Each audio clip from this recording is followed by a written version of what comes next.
Hello guys, welcome back to Sports Angle. This is Shantanu Vyas and I am so happy to be back in another video getting you some different kind of news. So first and foremost, let me thank you for the overwhelming response I've got for the previous one. I tried something new with a green screen and a new background and a collab. So that won't be the last collab, and I will have more collabs on different kind of varied topics of sports. So stay tuned in. But this video is going to be about the European football transfer market. Yes, we are into the last week of it, and let's see what it has in store for us. So let's get into that and discuss all what can happen. Okay, so let's throw some light upon the big one in this transfer window, which has just erupted in the last few days. That is Cristiano Ronaldo's situation at Juventus.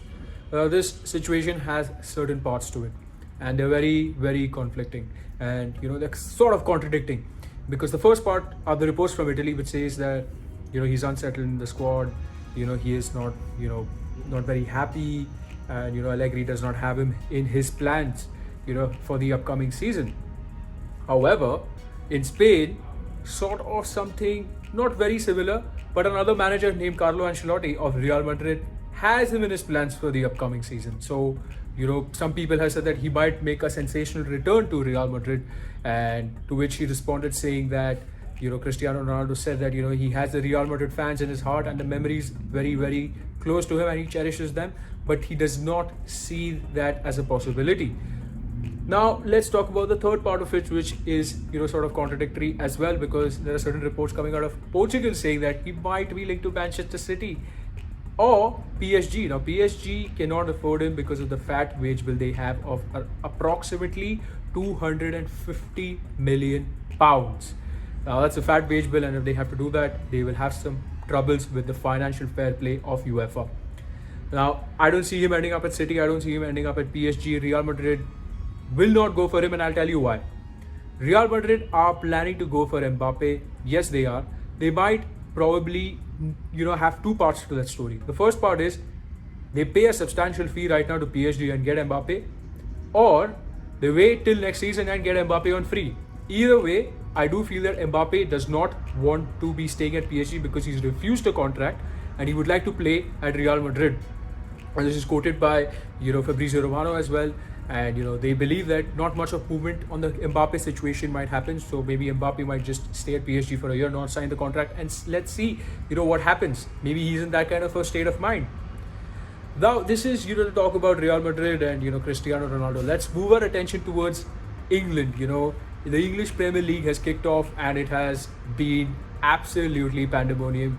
Their kind of football you expected is back. Regular football is back on weekends. But obviously the biggest talk of the town is Harry Kane to Manchester City. Now Tottenham maintain a strong stance of 160 million pounds on Harry Kane.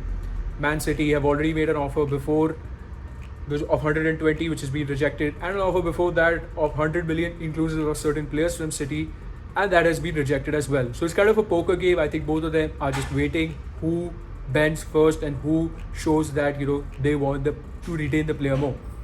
However, on the contrary, this is really interesting that Tottenham are ready for a life without Kane as well as with Kane. Nuno has made it very clear to the board of directors and Daniel Levy exclusively that he would like to have Adama Traore in his plans. Now, Adama Traore is a player who he has worked with at Wolves, and he would really like to be in his plans for the upcoming season. He's a powerful winger and has a new dimension of attack into that Tottenham lineup.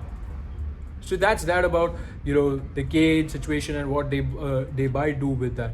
Now let's talk about nonetheless what is Chelsea doing. Chelsea have been very smart in this transfer window. They've sold the right players for the right amounts and have got a record signing in Romelu Lukaku, who's been the top scorer and a very elite striker, and he's improved and leveled up his game. We saw that on the weekend, what he did against Arsenal, and that's the kind of momentum he brings to any particular squad.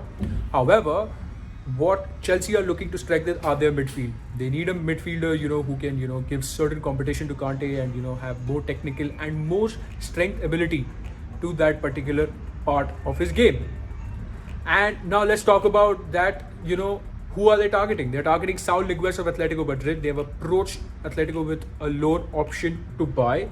and they are being slightly sidelined by Manchester United. So both of the clubs are going head to head for the signature of Saul Niguez. Now it's up to the player where he decides to go.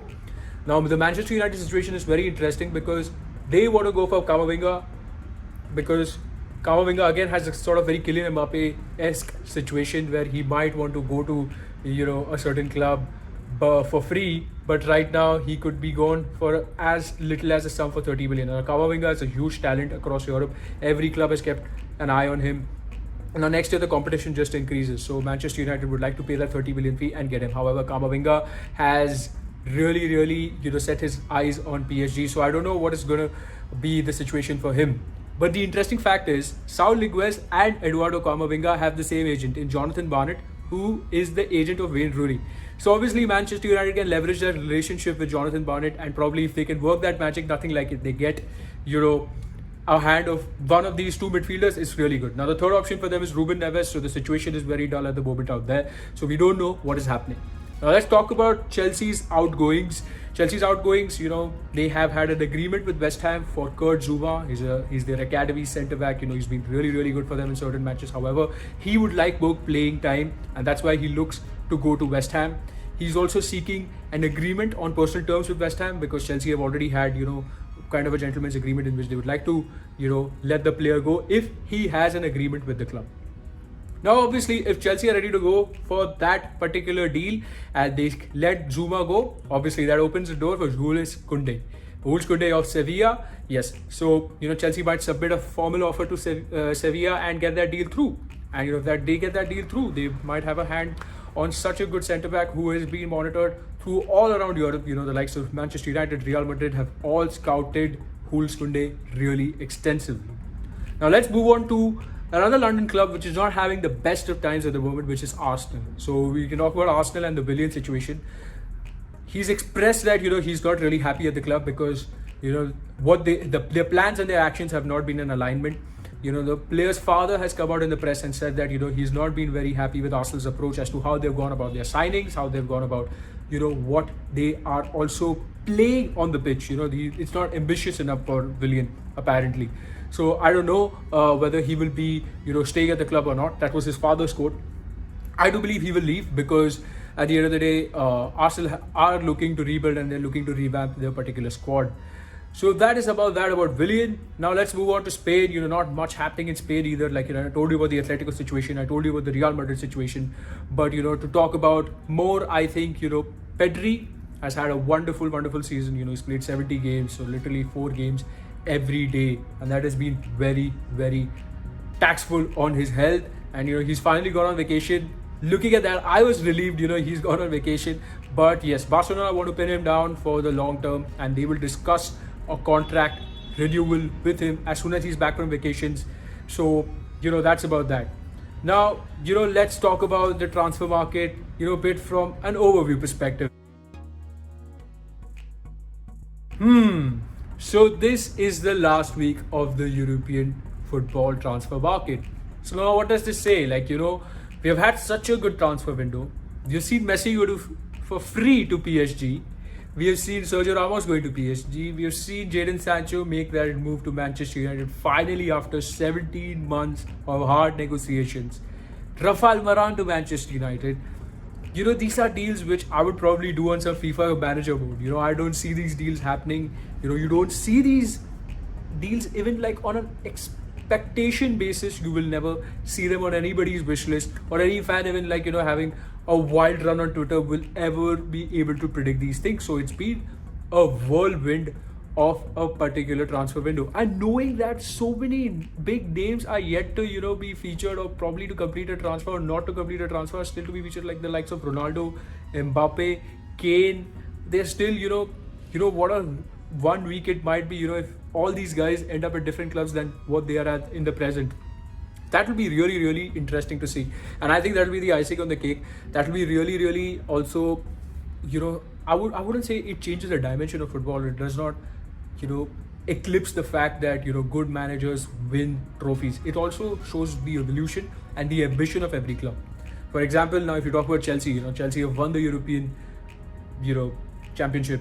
It's hard to say that, but yeah, they have. but they are ambitious enough to go out there and get a top striker like Lukaku, because they have been very honest with themselves. They knew that they hadn't scored many goals to back that up, hence they have gone for a Lukaku. Now, Manchester United, on the other hand, have shown that ambition in fragments by getting Jadon Sancho, Rafael Varane, but they also need to get that midfielder through. They need to have that, because on what they displayed on Sunday was not quite sufficient enough. They need that particular good passer, who wins the ball, who can distribute the ball to wider areas and, have that quick transition. So they need that kind of midfielder. Arsenal, on the other hand, have got good young players, but I do feel that they are lacking some sort of experience out there. So they need someone who gets all the youngsters together and absolutely helps them get the best game out of them, because Arsenal, I think, are lacking in that. Spurs, I do believe, are they're flexible. They're a flexible team, and even if Harry Kane leaves, it's not like a team you can completely ignore. Everton, on the other hand, they show promise every year with their signings. They say they've been slightly quiet.